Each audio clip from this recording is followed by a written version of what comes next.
तो माजिद भाई ये बताएं कि सीजन्स का शौक़ है? बिल्कुल है, मैं बहुत ज़्यादा देखता हूँ सीरीज़, और शायद ही कोई हो जो मैं आजकल ना देखी भी हो अभी तक। गेम ऑफ थ्रोन्स के बारे में क्या कहेंगे? Game of thrones is the best thing ever made for TV. मतलब सारे सीजन्स का बाप। कुछ उसमें देखो इख्तिलाफात होते हैं कि एंडिंग ऐसी है, ये है, वो है, उसमें चलो दो राय हो सकती है। One of the best, not the बाप, मतलब but one of the best. पहले ही एपिसोड से कहानी चली है, बिल्कुल, वो 8वें सीजन की लास्ट एपिसोड में जाके एग्जीक्यूट खत्म हुई। बिल्कुल ऐसा ही है। बिल्कुल। तो इतनी बड़ी सीरीज को लेके चलना, मैं समझता हूँ कि ये अपने आप में ही एक मास्टरपीस है। मुझे लगता है कि इसमें और 2-3 सीजन्स बन सकते थे, क्योंकि बुक्स और जो सोर्स मटेरियल है। अच्छा, बुक का मुझे कुछ भी नहीं पता। Song of ice and fire ना, 3-4 बुक्स हैं, एक नहीं है। नहीं, ये जो मेन हाँ, इसके बिल्कुल। जो कहानी एक्चुअल चल रही है, वो तो जो अभी एगन की आएगी। कहानी है, हाँ ठीक है। अच्छा, मुझे ये बताओ कि क्या तुम्हें चीज़ इसमें सबसे ज़्यादा अट्रैक्ट की कि यार ये मास्टरपीस है, या तुम कहते हो कि यार बेस्ट थिंग एवर? तुमने कहा ना। इसकी वजह ये थी कि जब पहली एपिसोड ही मैं देख रहा था, मुझे किसी ने बहुत पुश किया था कि ये देखो देखो। जो क्लिफ हैंगर था एंड होते वक्त, वो हर एक एपिसोड में मौजूद था कि आप बीच में छोड़ नहीं सकते। You will want more after each and every episode, you will want to know what happens next. तो ये था कि जिसकी वजह से आप रोक ही नहीं पा रहे थे उसको। ये बहुत सारी सीरीज ऑफर करती है, मानता हूँ मैं, लेकिन आपका जो इमोशनल अटैचमेंट वो बिल्ड करती है हर एक कैरेक्टर के साथ। यार मैं ये समझता हूँ कि एक कायनात है, वो एक यूनिवर्स है, बिल्कुल यूनिवर्स जिसके अंदर आप रह रहे हो। मतलब जब आप उसको देख रहे हो, स्पेशली मैंने तो, अच्छा मैं सीजन्स देखता नहीं था, दानियाल ने मुझे दिखाया, इससे पहले भी सीजन्स दिखाए, लेकिन गेम ऑफ थ्रोन्स जब उसने मुझे दिखाया ना, उसने कहा मानी तू सिर्फ मेरे साथ बैठ और 1 या 2 एपिसोड देखो तुम, उसके बाद तुम सिंपल मुझे बताना कि तुम्हारा क्या फीडबैक है। मैंने 2-3 दफ़ा ट्राई किया था, बट मुझे समझ में नहीं आ रहा था। एक तो इंग्लिश बड़ी मुश्किल है समझना, सबटाइटल मैंने देखे नहीं थे, मतलब मुझे नहीं पता था कि क्या सीन है ना, तो मैंने बोर होकर बंद कर दिया। मैंने कहा मुझे समझ ही नहीं आ रहा। फिर इसने मुझे दिखाया, वो हम लोग गए थे इस्लामाबाद एक ट्रिप पे, तो वहाँ पे इसने मुझे दिखाया पहली एपिसोड दिखाते यार, इसने मुझे ना मतलब समझाता रहा कि देखो ये कैरेक्टर है, ये है, ये किंग्स गार्ड, ये होता है, ये इसने मुझे थोड़ा सा, बंदे ने बहुत मोटिवेट किया, मुझे मज़ा आने लगा। बैठे हम लोगों ने समझ लो 3 दिन का हमारा ट्रिप था, और हम जब वो 8वीं-9वीं एपिसोड पे जब वो नेट को काटते हैं सर, मैं सर पकड़ के बैठा यही था। तो आप उस वक्त वेट कर रहे थे कि कोई ना कोई मौजज़ा होने वाला है। ये क्या किया भाई, ये क्या बदतमीजी है, कौन किंग बनेगा, चमाड़ कराओ। मैं मतलब इसको यार, एक जॉफरी के बच्चे को। खैर एनीवे, मैं आपसे ये बात करूंगा to the point, who is your best character in? तो मेरा फेवरेट कैरेक्टर जो है वो है Jaime Lannister. Jaime, a man of honour. हाँ, मतलब शुरू में आपको बुरा लगता है, आपको अच्छा लगने लगता है, जहर लगता है आपको अच्छा लगने लगता है उस वक्त से जब वो ब्रियन ऑफ टार्थ के साथ मिलता है, ठीक है। आप अंडरस्टैंड करना मेरे हिसाब से आप शायद एक चीज़ मिस कर रहे हो। चलो आप अपना पर्सपेक्टिव बताओ, फिर मैं अपना बताऊंगा। तुमने किस पर्सपेक्टिव से देखो, देखा? असल में शुरू में ना आपको उस पर 2-3, मतलब आप उस पर डुअल राय रखते हो। जिस वक्त उसकी पहली बार नेड स्टार्क से बात हो रही होती है, ठीक है, उस वक्त नेड स्टार्क उसको बोलता है कि तुम भाई किंग स्लेयर हो। वो अपना रीज़न देने की कोशिश करता है, लेकिन नेड नहीं समझता है, ठीक है। लेकिन एक्चुअल आपके दिल में हमदर्दी उस वक्त से आती है, आप उसको समझना उस वक्त शुरू करते हो जिस वक्त उसका हाथ कट चुका होता है। ये स्पॉइलर हो गया, सॉरी उन लोगों के लिए जो आप देखना अरे छोड़ो यार, ये तो बहुत ज़माना हो गया। लेकिन जब उसका हाथ कट जाता है, जिस वक्त वो रोता हुआ ब्रियन के सामने बैठा होता है, और वो उसको अपनी पूरा दिल खोल देता है उसके सामने, तब आप उसको समझना शुरू करते हो। आपको प्यार उससे होगा जिस वक्त वो भालू के सामने कूदेगा। हाँ, नहीं, मेरा मानना ये है, तुमने वैसे सही पकड़ा है, बिल्कुल रूट सही पकड़ी है। मैंने इस नज़र से देखा कि यार जेमी जो है ना, खतरनाक डैश किस्म का आदमी है। हाँ। और एक्चुअल जो बीसी वाली गाली बनती है ना, वो उस पर बनती है, वो मसला अलग है, चलो वो छोड़ दो, ठीक है। बट उसने एक स्टेटमेंट कह के सारी बातें कर दी, things we do for love, something इस तरह का है। अगर मैं कुछ गलत कह रहा हूँ सॉरी भाई। Things I do for love. हाँ, अब ये होता है कि भाई उस बंदे ने हर कोशिश की कि यार तुम लोग कुछ भी उखाड़ लो, I am a rich person, मेरा बाप ये है, मेरा बाप दुनिया का अमीर तरीन आदमी है, बिल्कुल ठीक है ना। टाइविन को भी डिस्कस करेंगे, लेकिन बाद में। मेरा बाप दुनिया का अमीर तरीन आदमी है, और मेरी बहन क्वीन है, ठीक है ना। चाहे कितनी भी गिरी हुई औरत, कुछ भी कह लो आप, इविल वुमेन जो भी कह लो आप, लेकिन शी इज अ क्वीन। और आप उखाड़ लो जो उखाड़ना है। वो भरम से वहां पे जेल के अंदर तुम देख रहे हो, वो उसकी नेट की बेगम को बोल रहा है कि यार आओ, अगर तुम मतलब समझ रहे हो ना कि ये वाली ऑफर कर रहा है। वो मारती है उसको यार कि यार क्या बदतमीजी है यार, मतलब मैं एक बहुत बड़े घर की लेडी हूँ, तुम मुझसे किस तरह बात कर रहे हो। उसने जहाँ मोहब्बत की टूट कर की, चाहे अपने भाई से की। एग्जैक्टली ऐसा ही है। और अपने कज़न को मारा उसने, सब कुछ किया, ये आपको नफरत बढ़ती गई। बहुत अच्छी बात आपने की कि हाथ कटा उसका, बट हाथ कटने के बाद जो वो गोबर में जो उसको गिराते हैं, और वो जो चारों खड़े होके हंस रहे होते हैं ना वहाँ पे, सी द किंग्सले और समथिंग जो भी बोल रहे हैं, और वो बंदा जो बेयारो उसको उस वक्त उसकी औकात पता चली। बोल्टन के लोग जो होते हैं वो सारे एग्जैक्टली कि कहता है ना, उसने बोला कि तुम लोग के चेहरे मुंह पे ना सिर्फ गोल्ड और पावर ही रहती है, कि यही ऑफर कर सकते हो, खरीद सकते हो, तुम्हारी औकात नहीं है हमें खरीदने की, और ये लो काटा हाथ। और वो जो गिरा के गले में लटकाया हुआ, वो जो कोशिश कर रहा है खाने की, हाथ अल्लाह माफ करे यार, वो एंड था जेमी का, उस कैरेक्टर का जो इविल कैरेक्टर है। अब आता है ऑनर वाला बंदा। बिल्कुल सही बात है। अब डिस्कस करें जो ऑनर उसके अंदर था हमेशा से, जिस वक्त उसने मैड किंग को मारा उस वक्त से था उसमें। एग्जैक्टली लेकिन वो एक तरह से छुपा हुआ था। देखो मैड किंग को क्यों मारा भाई, अगर वो नेगेटिव था तो तू भी तो नेगेटिव ही है सही ना, बात है। तू भी तो दुश्मन ही है। लेकिन नहीं भाई, ये एक अलग है, ये मोहब्बत में कर रहा है। हाँ, और यहाँ पे बाप की मोहब्बत थी। हाँ अच्छा, एक चीज़ और मैं नोट कराऊँ, उससे पूछा था उसने, Bronn of House Blackwater, हाँ कि how do you want to die. उसने कहा था कि in the arms of the woman I love. ओए होए होए होए। और इन दी एंड वो मरा भी सरसी के बाहों में ही उसको और बचाता हुआ। बिल्कुल। तो ये जो मोमेंट थे ना, अगर आपने एक एक वर्ड को गौर करके देखा हो, आप देख नहीं रहे सीरीज को, आप जी रहे हो उसको। आप जी रहे हो वाकई में। मैंने यार अभी शायद चौथी या पांचवी दफ़ा पूरा सीज़न दोबारा देखा है। मतलब मेरा ये सीन है कि मैं अभी ख़त्म हुआ है ना, जैसे आज हुआ है, मतलब तो आज ख़त्म हुआ है ना, तो मैं तकरीबन 10 दिन 15 दिन का मैं कुछ और करूँगा, अपनी जो भी मस्तियाँ करनी है, उसके बाद मैं दोबारा से स्टार्ट कर दूँगा स्लो एक एपिसोड आदि, ये वो चलता रहेगा। खाने के साथ बैठूँगा तो लगा लूँगा। क्यों? क्योंकि मैं उस यूनिवर्स से बाहर नहीं आना चाह रहा, मैं उसमें जीना चाहता हूँ और मैं उसमें रहना चाहता हूँ।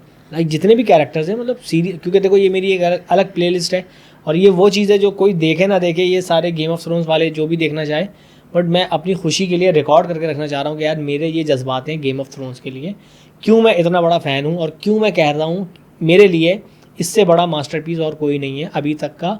और मुझे नहीं लगता कि आगे भी कुछ होगा। हो सकता है हाउस ऑफ ड्रैगन बहुत अच्छा है, वेरी। मुझे नहीं पता कि ये लोग 8 सीजन 10 सीजन लेके जाएंगे, लेकिन मेरा मानना ये है कि भाई इतने स्पीड में चल रहा है। देखो पहली सीजन में जो टाइमलाइन जंप्स थे वो बहुत थे। मुझे नहीं लगता 8 सीजन तक जाएगा ये मेरा ख्याल है 4 सीजन। खैर ये हम फिर कभी डिस्कस करेंगे। लेकिन जेमी लैनिस्टर, हाँ जेमी लैनिस्टर बहुत, क्या रह गया इसका डिस्कस करना अभी? इसके लिए तो जितनी भी बातें की जाए ना बहुत कम है। पता है, वो वादा भी पूरा करने की कोशिश की उसने, कि उसने सांसा को वापस भेजने की कोशिश की। हाँ बिल्कुल। और सर अकेला लड़ने आया आर्मी ऑफ डेड से। बिल्कुल सही बात है। उसने तो मना कर दिया था, उसने मतलब कहा कि अगर तुम गए, सरसी ने कह दिया था उसको कि भाई ट्रीजन होगा ये, तो आप जो है वो, उसने कहा कि भाड़ में जाओ तुम, मैं अपना वादा पूरा करूंगा। वहां भी अकेला है, और फिर वापस किसके सामने खड़ा था सर? अपना डेनेरिस, जिसके बाप को मारा। बिल्कुल सही, ठीक है ना। और जिसको खिड़की से फेंका उसको पैरालाइज कर दिया लाइफ टाइम के लिए। और सांसा, मतलब इन दोनों के भाई को, रॉब को जो मारने में जो पूरा उन्होंने प्लानिंग की थी, लैनिस्टर्स ने मारा था ना रॉब को, कि लैनिस्टर सेंड्स देयर रिगार्ड्स। तो ये सीन था। लेकिन इन सब के बावजूद बंदा आया ज़बान का पक्का था। बिल्कुल सही बात। और इसके बाद जब उसको पता चला कि भाई कल ये मर जाएगी मेरी बहन, उसने बोला I have to go. Brienne रोकती है उसको याद है मुझे कि मत जाओ, कहता है तुम मर जाओगे, कह रहा है कोई परवाह नहीं। मैंने ये सारी चीज़ें पता नहीं, मेरा बड़ा वो एक ख्वाहिश थी कि जो ना शायद एक ऐसी एंडिंग देखने मिले कि एक पहाड़ पे घर है, उसमें दोनों जेमी रह रहा है और ब्रियान के साथ रह रहा है, बस इतना दिखा देते कि घर है उसके आसपास घूम रहे हैं। अच्छा, बस एक क्लोजर मिल जाता। हाँ। वो दुख नहीं होता कि यार इसके जो खत्म होने पर हुआ था। अच्छा, लास्ट जो फाइट है उसकी, जब वो भाग रहा होता है, वो जो मारता है उसको ईरान क्या नाम है उसका, वो क्या नाम है आइलैंड्स का, ईरान या ईरान करके ना, हाँ ऐसी किंग जो बोलते हैं। इतना पसंद नहीं था मुझे इसलिए उसका नाम याद नहीं। जहर तरीन आदमी, बहुत बदतरीन आदमी था वो। हाँ, उसने मारा था ना उसको, हाँ, मतलब चाकू घोंप दिया थोड़ा, लेकिन वो इन दी एंड जेमी की जीत हुई। सर ये मूवमेंट याद है आपको? ऑब्वियसली होगा कि जब वो गिर रहा होता है किंग्स लैंडिंग पूरा, और एंड में वो बिल्कुल अकेली खड़ी होती है उस पर, वो मैप के ऊपर, और परेशान होती है और टूट रही होती है, मतलब मरने वाली है। जेमी आता है पीछे से, शॉट है, और वो उसको देखती है और एक उसको इत्मीनान सा हो जाता है कि क्या ये, और उसको मारने के लिए भेजा था ब्रॉन को। हाँ, ब्रॉन को क्रॉस ब्रो देके भेजा था कि भाई इनको मार दो, दोनों को मार दो, उन दोनों को मारने के लिए भेजा। और वो कहता कि मैं नहीं मारूंगा क्योंकि मुझे पता वो मरेगी। मैंने जिस दिन ड्रैगन देखा था उस दिन पता चल गया मुझे कि मरेगी ये। ब्रॉन जो है ना, वो सबसे तेज आदमी था, कैपिटलिस्ट आदमी, बुड्ढा ही था एक तरह से, मतलब बुड्ढा मिडिल एजेड था, बुड्ढा लाइक यार ही इज ऑलमोस्ट 45 अबव 45 वाला सीन था उसका। वो बंदा अच्छा फाइटर था, लेकिन माउंटेन से नहीं लड़ सकता था, सही टाइम पे बैक कर दिया। दिमाग खराब है तुम्हारा कि मैसेज। खैर यार ये तो हम जा रहे हैं जेमी लैनिस्टर पे रहे। खैर उसको सिखाया है उसने, जेमी को सिखाया, जेमी सीखा नहीं, फायदा नहीं हुआ। अच्छा है सर जेमी लैनिस्टर के कैरेक्टर का। अब मैं आपको एक इमोशनल सीन बताने लगा हूँ, ठीक है ना। अच्छा ये मैं अपने जज्बात इसलिए इजहार कर रहा हूँ क्योंकि मेरा दोस्त है, तो आप ये मत समझिएगा कि यार मैं बोल रहा हूँ उसको बोल। बिल्कुल बिल्कुल, मैं सुनना चाहता हूँ। तो ये हम दोनों की कॉन्वर्जेशन चल रही है और यही मकसद है हमारा। सर जेमी लैनिस्टर के एक कैरेक्टर का सीन मैं आपको बताता हूँ। अपनी बेटी मार्सेला को लेने जाता है वो, मुझे याद है बिल्कुल, ठीक है। कैसे तैसे पहुंचता है वो, टूंटे उसको देखती है, पहली नजर पड़ी कि uncle Jamie what are you doing here, मतलब वो कह ही नहीं पा रहा कि यार तुम मेरी बेटी हो बेटा चलो। और वो इतना अच्छा स्टूपिड लैनिस्टर कहते हैं ना, स्टूपिडिस क्या कहते हैं, यही था सबसे स्टूपिडियस क्या स्टूपिडिस नहीं भाई, जो क्या भी है बोल, स्टूपिडेस्ट। हाँ भाई कहते हैं कि ये स्टूपिड लैनिस्टर था, सरसी भी हमेशा कहती है और ये सारी चीज़ें ना। इस बंदे ने उसको बोला मार्सेला को कि चलो फौरन।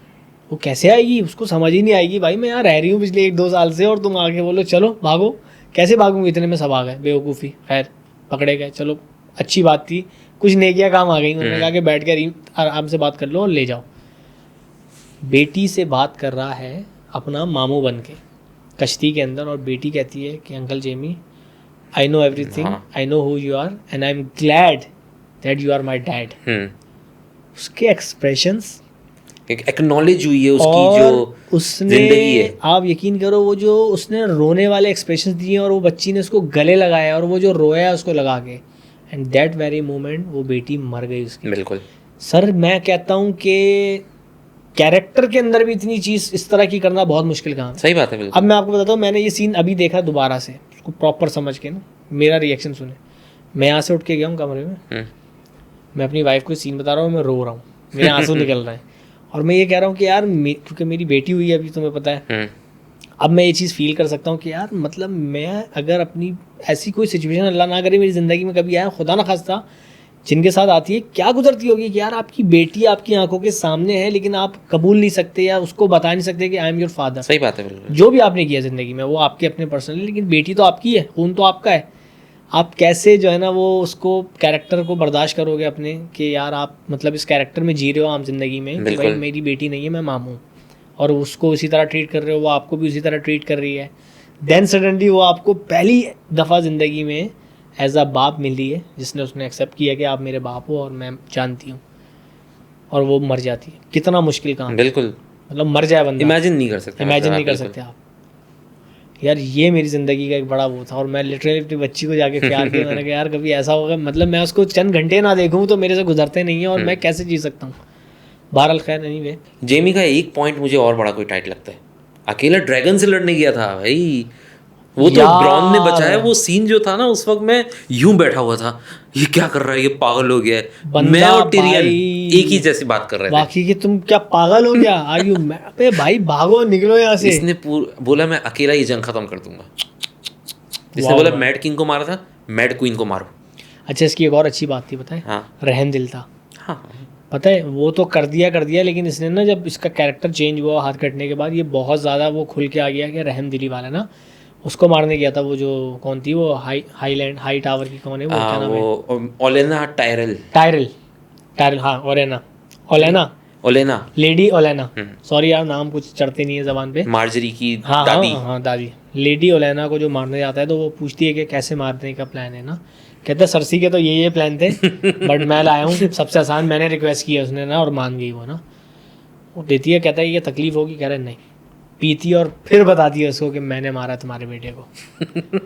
और वो ना वो कुछ नहीं कर सकता, हेल्पलेस आदमी नहीं चाहता तो उस वक्त भी कर सकता था, लेकिन गर्दन काट सकता था, पॉइंट नहीं था बस। एक और चीज़, बेस्ट फाइटर था जब तक दोनों हाथ थे, उसके बावजूद भी इवन के वो जो एंड में जो मारता है उसको घुपता है, वो कहता है कि यार तुमने अच्छा लड़ा एक हाथ के हिसाब से, like being a cripple you fought good. मतलब बात थी उस बंदे की यार, वो फाइटर था। मतलब इवन बुक्स के अंदर भी उसको, जो आपने उसको देखा होगा जो डेनेरियस के एक गार्ड थे, क्या नाम था उनका, बुजुर्ग अंकल।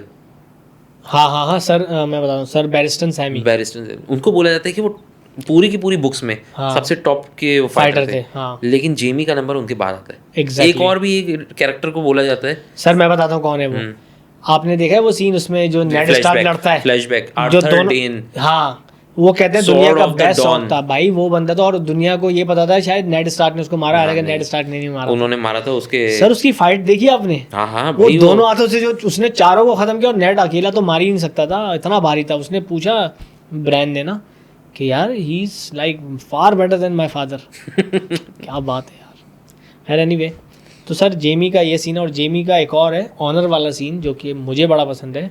वो बंदा जवान अकेला घोड़ा लेके सेप्टर, हाई सेप्टन के सामने, वो नहीं है मुझे याद खड़ा हो गया था जो मार्जरी का वॉक ऑफ अटोनमेंट वाले का प्लान था, खड़ा हो गया कि भाई आज तो खून की नदियाँ बहेंगी, चला के दिखाओ तुम। उसकी बहन के साथ हालांकि जो हो चुका था, हालांकि उसको पता है कि ये हमारे अभी दुश्मन है, ये अंदर ही अंदर साजिश चल रही है, मगर फिर भी बंदा आया कि नहीं भाई ये हरकत नहीं होने दूंगा मैं, बिल्कुल ये हरकत नहीं होने दूंगा। और मेरे ख्याल से जो सांसा के साथ जो कर रहा था जॉफरी, उस वक्त अगर जेमी होता हम रोकता, नहीं करने देता, वो उसने रोका था टीरियन ने आके बाहर। तो टीरियन के तो अलग मसले थे, वो जज्बाती वाबस्तगी। तो भाई ये थी हमारी छोटी सी एक कॉन्वर्जेशन सर जेमी के हवाले से। बिल्कुल। और sir Jamie I love you, हमारी तरफ से खिराज तहसीन उनके लिए। हाँ 2 मिनट की खामोशी, उसके बाद हम बात करेंगे।